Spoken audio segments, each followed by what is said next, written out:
कन्हैया बल्लारी, देखिए जो आदेश अभी कह रहे थे, बेहतरीन चुनावी रणनीतिकार हैं, रहे हैं प्रशांत किशोर। अब खुद के लिए जो ये रणनीति बना रहे हैं, इसे आप कैसे देख रहे हैं कि भाई आप अल्लाह अल्लाह करते हो, बीजेपी से डराकर आपकी वोट कोई और ले जाता है? देखते कैसे हैं इसे आप? देखिए, धीरे धीरे प्रशांत किशोर, जैसा आपने कहा कि रणनीतिकार बहुत अच्छा, धीरे धीरे बढ़िया पॉलिटिशियन भी बनते जा रहे हैं। ये जान लीजिए, अपनी सभाओं में, हाँ, अपनी मजलिस में इतने मुसलमान लड़के जुटना, यंगस्टर उसमें बहुत हैं और सुनने के लिए आ रहे हैं। वोट देने की छोड़ दिए, इतनी बड़ी तादाद में। क्योंकि मेरा कोरेस्पोंडेंट भी लगातार 2 महीने से उनके साथ घूम रहा है, मैं लगाया हुआ हूँ। वो बता रहा है, सीमांचल में ही है आज, क्योंकि आज तो लौट आया वो कह रहा है कि लोग सुन रहे हैं जब वो कहते हैं कि भाई 40% लोग हिंदू जो हैं, मुसलमान मोदी के खिलाफ हैं, बीजेपी के खिलाफ हैं, आप 20% है, हम 7% हो जाएंगे। फिर जब अजान हो रहा है, जहां मीटिंग कर रहे हैं, तो अपने भाषण को रोक देते हैं। नहीं, भाषण नहीं होगा, भाषण नहीं देंगे। और एक बात और जो कहते हैं वो भी कन्विंसिंग है कि वाई आपको वोट नहीं देता है यादव, आप वोट देते हैं उनको, लेकिन वो एग्रेसिव तरीके से जैसे आप देते हैं, वो ये भी कन्विंसिंग लग रहा है। आप नहीं, जानते पर हैं ये जो वहां पर मुस्लिम युवाओं का हुजूम दिख रहा है, वो वोट भी डालेंगे? या जो अभी आदेश कह रहे थे कि दिल्ली में भी लोकसभा में डाले कांग्रेस को वोट, पर विधानसभा चुनाव आए सब आम आदमी पार्टी के साथ चले गए? बिगर एनिमी कौन है, ये खेल हो रहा है और उसी में ही थोड़ा अपनी पोजिशनिंग कर रहे हैं क्या प्रशांत किशोर? देखिए, आप ये जानिए कि ये जेडीयू और एलजेपी, इनसे तो उनकी दूरियां काफी हो गई है। चूंकि एनआरसी पर और वक्फ बिल पर ये लोग बिल्कुल जो है सरकार के साथ रहे, लेकिन प्रशांत किशोर जो हैं, वो तो ये दोनों पर इसका विरोध किया उन्होंने।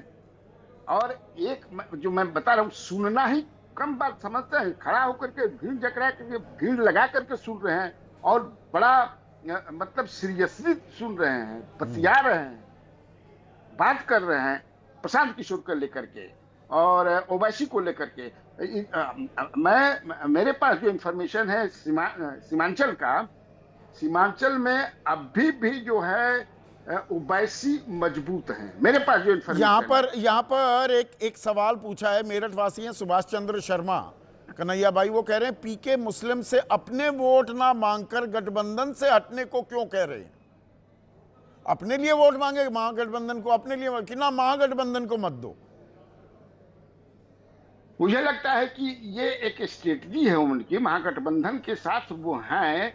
जब हटेंगे वहां से तबे ना इनको देंगे, जब वहां सटे रहेंगे तो कैसे देंगे?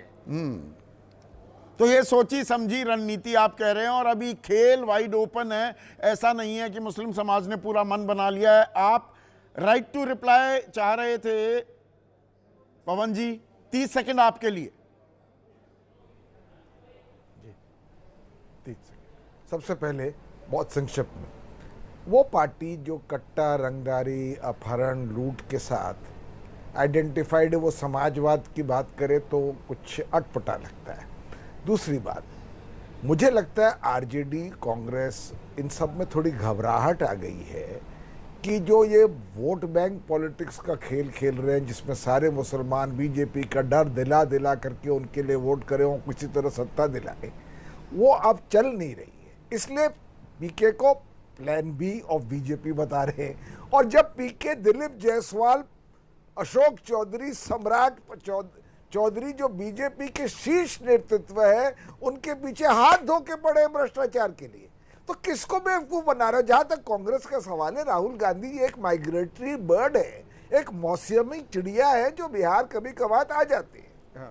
तो सीधी सीधी बात है कि पहले कोई विकल्प नहीं था इस जाति और धर्म के खेल में, आज एक विकल्प आ गया है। तो उसका विकल्प आप बन रहे हैं, ठीक है, सब मिल करके उनकी खिलाफत करेंगे।